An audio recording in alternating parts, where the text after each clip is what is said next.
ನಾವು ಕಲ್ತಿರುವುದು ನಮ್ಮ ಒಂದು ವರ್ತನೆಯಲ್ಲಿ ಸಮಾಜಕ್ಕೆ ಗೊತ್ತಾಗಬೇಕು. Oh, this girl is a graduated from government first grade college Hoskote. How that is demonstrated through your behaviour, how you behave with others in the society.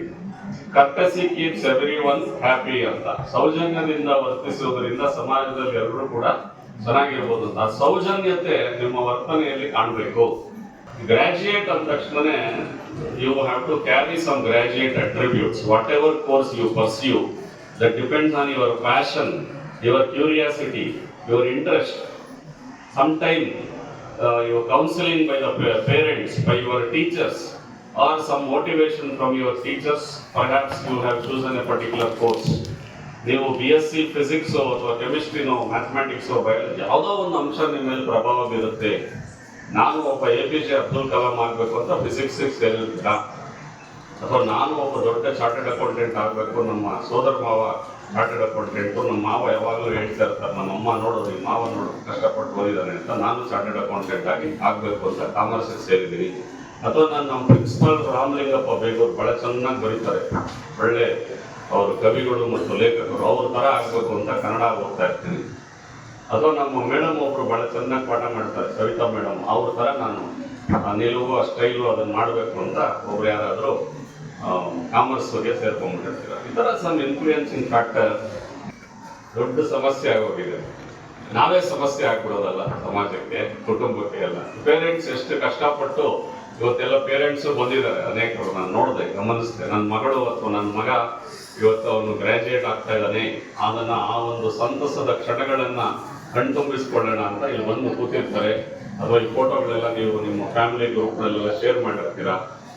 ಆದರೆ ನಿಮ್ಮ ಕೆಲವು ಅಭ್ಯಾಸಗಳನ್ನು ನೀವು ಸರಿಪಡಿಸ್ಕೋಬೇಕು. ಈಗ ನೀವು ಕಾಲೇಜಿಗೆ 10 ಗಂಟೆ ಕಾಲೇಜಿಗೆ 9:40ಕ್ಕೆ ಎದ್ದೇಳೋದು, ಆಮೇಲೆ ಓಡ್ ಬಂದು ಕ್ಲಾಸಲ್ಲಿ ಸೇರ್ಕೊಳ್ಳೋದು, ಆಮೇಲೆ ಮನೆಗೆ ಹೋಗ್ತದಂಗೆ ಬ್ಯಾಗ್ ಹಿಂಗೆ ಬಿಸಾಕ್ಬಿಟ್ಟು ಮೊಬೈಲ್ ಹಿಡ್ಕೊಂಡು ಕೂತ್ಕೊಳ್ಳೋದು.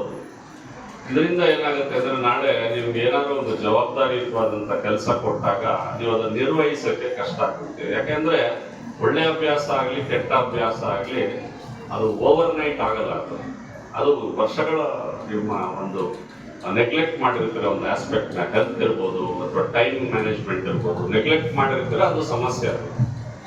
ಅದೇ ನೀವು ಬೆಳಗ್ಗೆ ಬೇಗ ಎದ್ದು ಬೇಗ ರೆಡಿ ಆದರೆ you will left with so much of time. ಎಲ್ರಿಗೂ 24 ಗಂಟೆ, ಆದರೆ ನಿಮ್ಗೆ ಒಂದು 6-7 ಗಂಟೆ ಜಾಸ್ತಿ ಸಿಗುತ್ತೆ. ಯಾಕೆಂದ್ರೆ ನೀವು 6 ಗಂಟೆಗೆ ಎದ್ದೇಳ್ತೀರಾ, ನಿಮ್ಮ ಫ್ರೆಂಡು 9:15 ಎದ್ದೇಳ್ತಾರೆ, 3 ಗಂಟೆ ಹೊತ್ತು ಮೊದಲು ನೀವು ಎದ್ದು you find lot of time, you will have that energy, you will not feel tensed.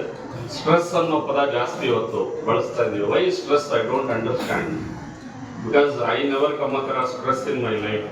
It is all how you are going to handle this. So problem solving is second important aspect, because in your real life you may have to come across so many problems, and I have a very strong belief that every problem has a solution. ಸಮಸ್ಯೆಗಳಿರ್ತವೆ, ಸಮಸ್ಯೆಗಳನ್ನು challenge ಆಗಿ ಸವಾಲಾಗಿ ಸ್ವೀಕರಿಸಬೇಕು, ಮತ್ತು ಅದರ ಪ್ರತಿಯೊಂದು ಸಮಸ್ಯೆಗೂ ಒಂದು ಪರಿಹಾರ ಇದ್ದೇ ಇರುತ್ತೆ.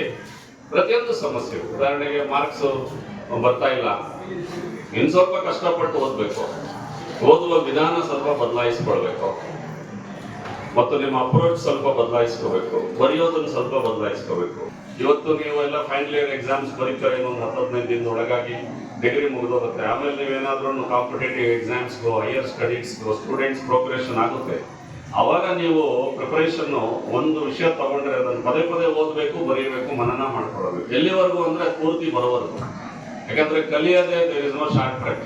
ಯಾವುದು ಶಾರ್ಟ್ ಕಟ್ ಇಲ್ಲ, ಯಾವುದಾದ್ರು ಶಾರ್ಟ್ ಕಟ್ ಸಾಧ್ಯನೇ ಇಲ್ಲ. ಹಾಗಾಗಿ you have to find ways to sort out the problems. So problem solving, and importantly decision making is the other attribute.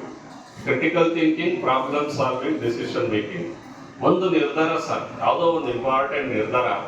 ಅವತ್ತು ನಾನು ಮನೇಲಿ ಇಟ್ಬಿಟ್ಟಿದ್ದೆ, ಯಾರೋ ಒಬ್ರು ಹೇಳಿದ್ರು ಹೋಗಿ ಒಂದು ಅರ್ಜಿ ಹಾಕು MCOMಗೆ ಅಂದ್ಬಿಟ್ಟು. ಯಾರೋ ಒಬ್ರು ಹೇಳಿದ್ರು ಒಂದು ಪೊಲಿಟಿಕಲ್ ಸೈನ್ಸ್ ಹೋಗಿ ಅಪ್ಲೈ ಮಾಡು. ಅಲ್ವಾ ಮೇಡಮ್? ನೋಡಿ, ಅಪ್ಲೈ ಮಾಡಿದ್ರೆ ಇಲ್ಲಿವರೆಗೂ ಬಂದಿದ್ದೀವಿ. ಸೊ ಒಂದು ಡಿಸಿಷನ್ ಚೇಂಜ್ ಮಾಡುತ್ತೆ, ಒಂದು ನಿರ್ಧಾರ. ನಾಳೆಯಿಂದ ಬೆಳಗ್ಗೆ 5 ಗಂಟೆಗೆ ಹೇಳಬೇಕು, 1 ಅವರ್ ಯೋಗ ವ್ಯಾಯಾಮ ಮಾಡಬೇಕು. ಒಂದು ನಿರ್ಧಾರ ಬದುಕನ್ನೇ ಬದಲಿಸುತ್ತೆ. ಹೌದಾ? ಗಾಂಧೀಜಿಯವರು ಒಂದು ನಿರ್ಧಾರ, ಸತ್ಯಾಗ್ರಹ ಮಾಡಿ ಸ್ವಾತಂತ್ರ್ಯ ತಂದು ಕೊಡಲೇಬೇಕು ಅಂತ. ಹೌದಾ? ಈ ತರ ಒಂದು ನಿರ್ಧಾರ ನಮ್ಮ ಜೀವನದ ದಿಕ್ಕನ್ನ ಪಾಸಿಟಿವ್ ಕಡೆಗೆ ತಗೊಂಡು ಬರುತ್ತೆ ಅಂತೇಳಿ.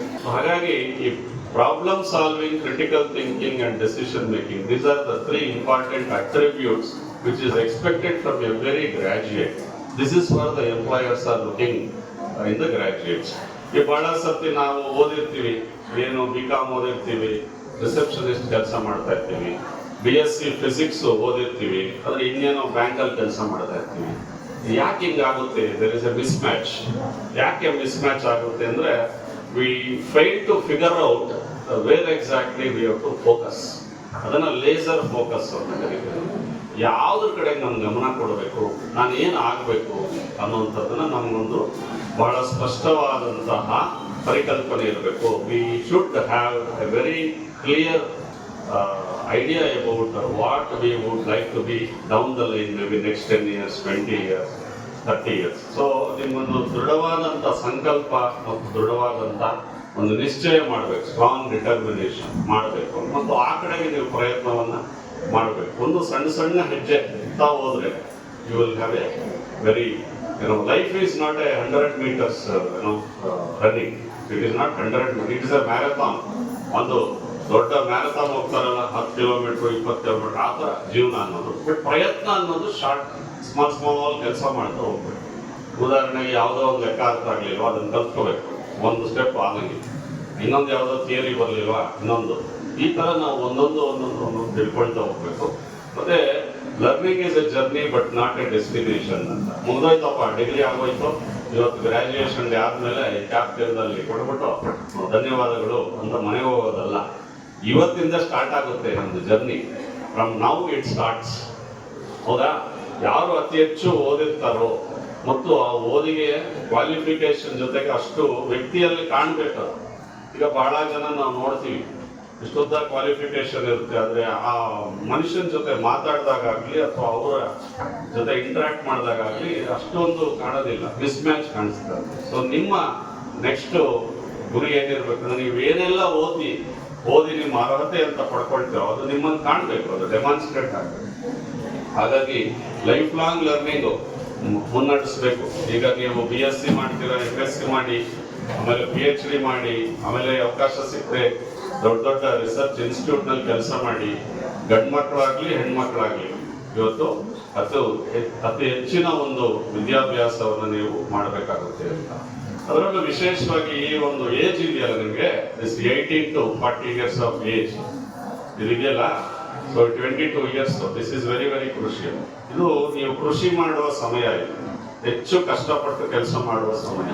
ಇನ್ನು ನೀವೆಲ್ಲ ಏನ್ ಮಾತಾಡ್ತಾ ಇದ್ದೀನಿ at the age of 55 years, it is all my experience during what I underwent between 18 to 40 years of age.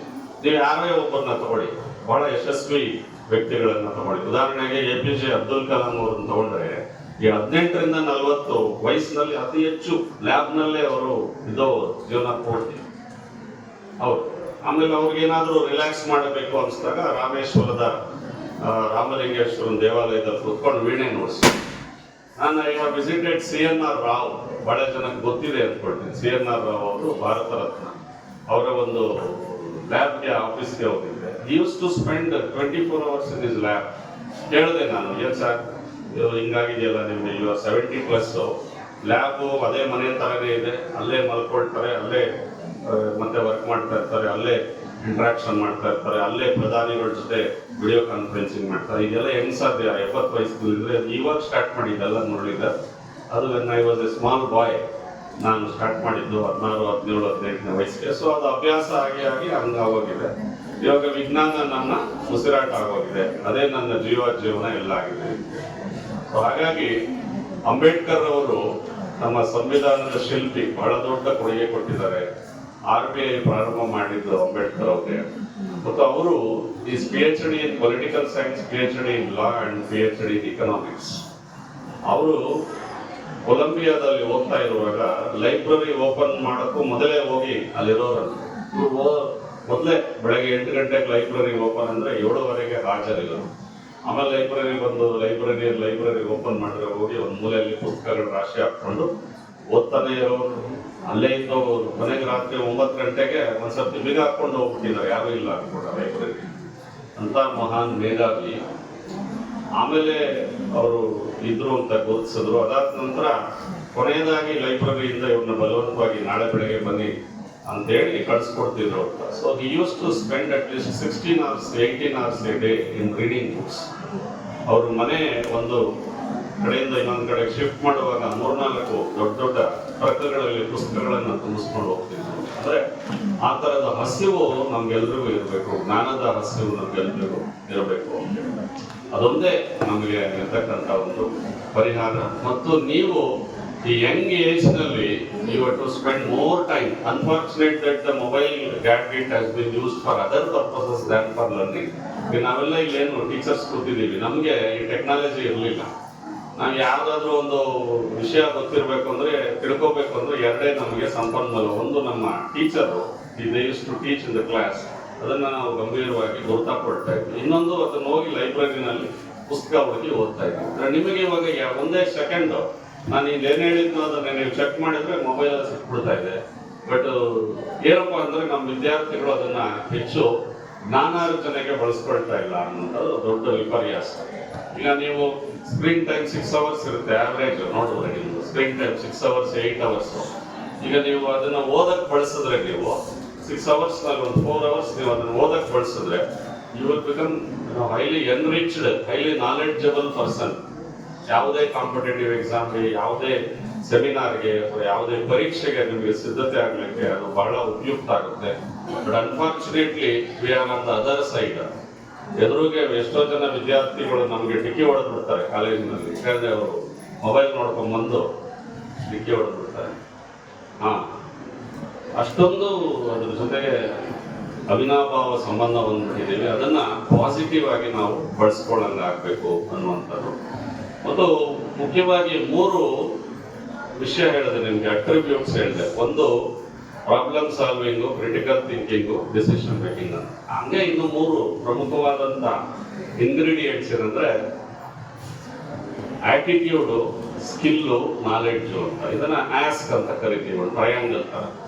Right attitude ಇರಬೇಕು, ವೆರಿ ಪಾಸಿಟಿವ್ ಆಟಿಟ್ಯೂಡ್ ಇರಬೇಕು. ಜೀವನದಲ್ಲಿ ನಾನು ಏನಾದರೂ ಸಾಧಿಸ್ತೀನಿ, ಎಂಥದ್ದೇ ಸಮಸ್ಯೆ ಇದ್ರೂ ಕೂಡ ನಾನು ಅದರಿಂದ ಎದ್ದು ಬರ್ತೀನಿ ಅನ್ನುವಂಥ ಒಂದು ಪಾಸಿಟಿವ್ ಆದಂಥ ಒಂದು ಥಿಂಕಿಂಗು, ಪಾಸಿಟಿವ್ ಆದಂಥ ಆಟಿಟ್ಯೂಡ್ನ ಇಟ್ಕೊಳ್ಬೇಕು.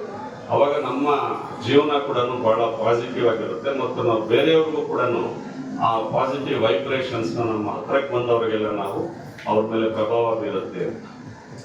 ಎಂಥದ್ದೇ ಸಮಸ್ಯೆ ಇರಲಿ, ನೋ ಪ್ರಾಬ್ಲಮ್ ಇಸ್ ಪರ್ಮನೆಂಟ್.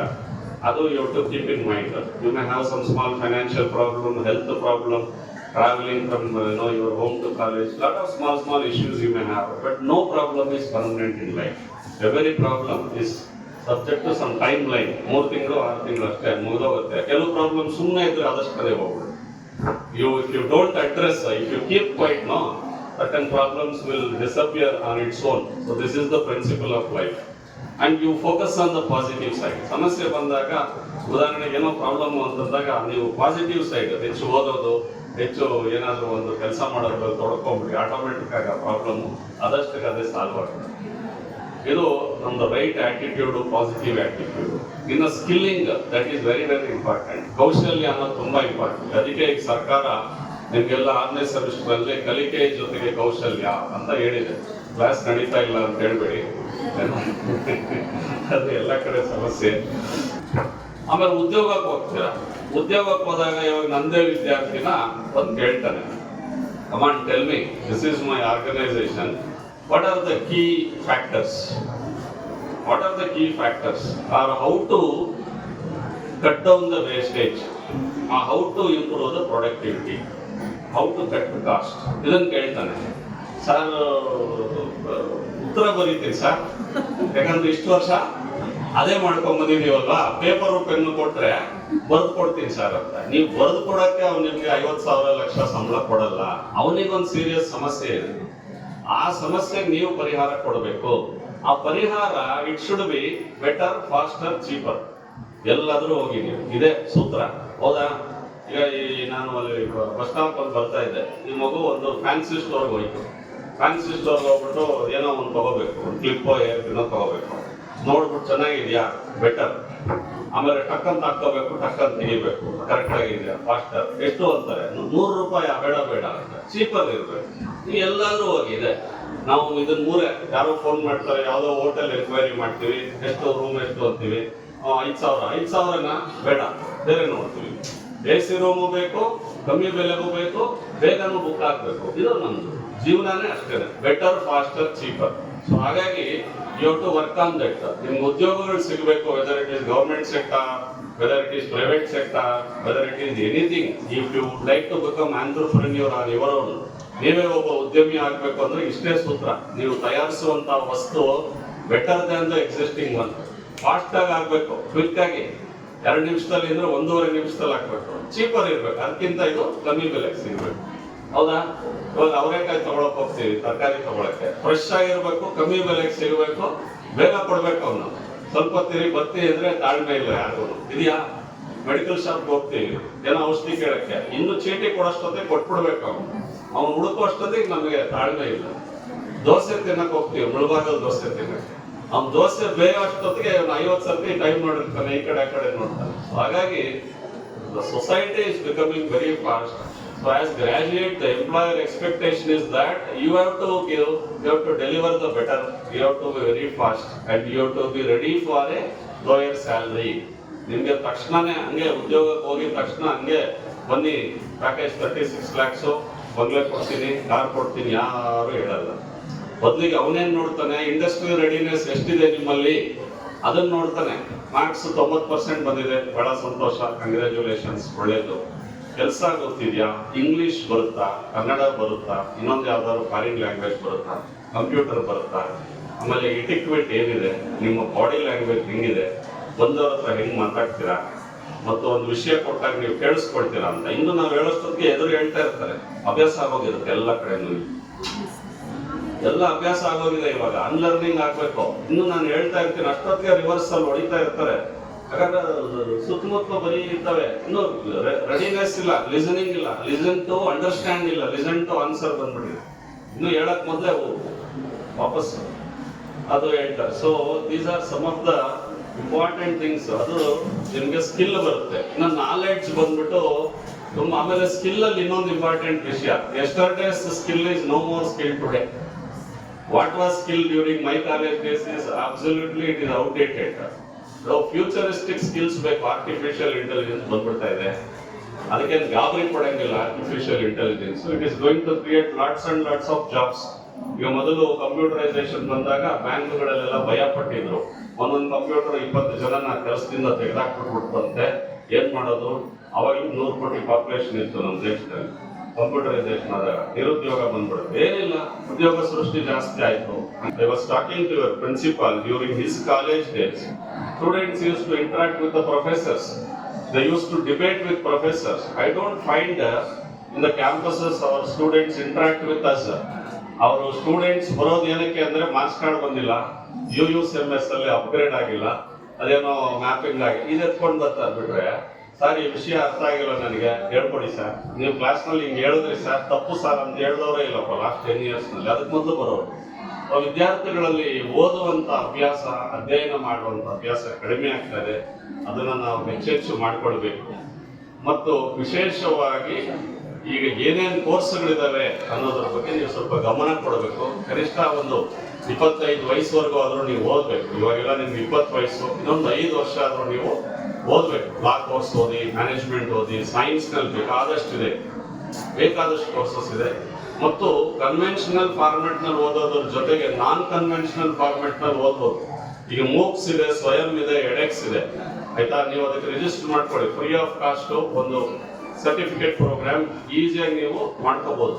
ಈ technology interface with education has come out with many challenges, at the same time many opportunities are there which the previous generation never had.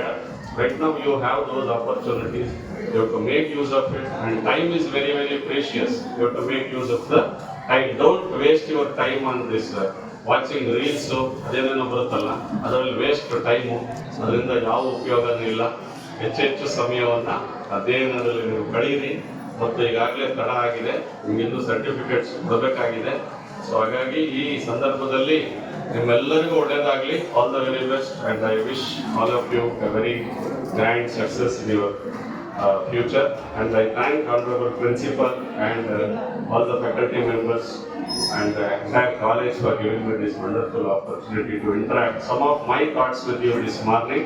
ಮತ್ತು ವಿಶೇಷವಾಗಿ ಎಲ್ಲ ಅಧ್ಯಾಪಕರಿಗೆ ಮತ್ತು ವಿದ್ಯಾರ್ಥಿಗಳಿಗೆ ನನ್ನ ಶುಭಾಶಯಗಳು. Thank you.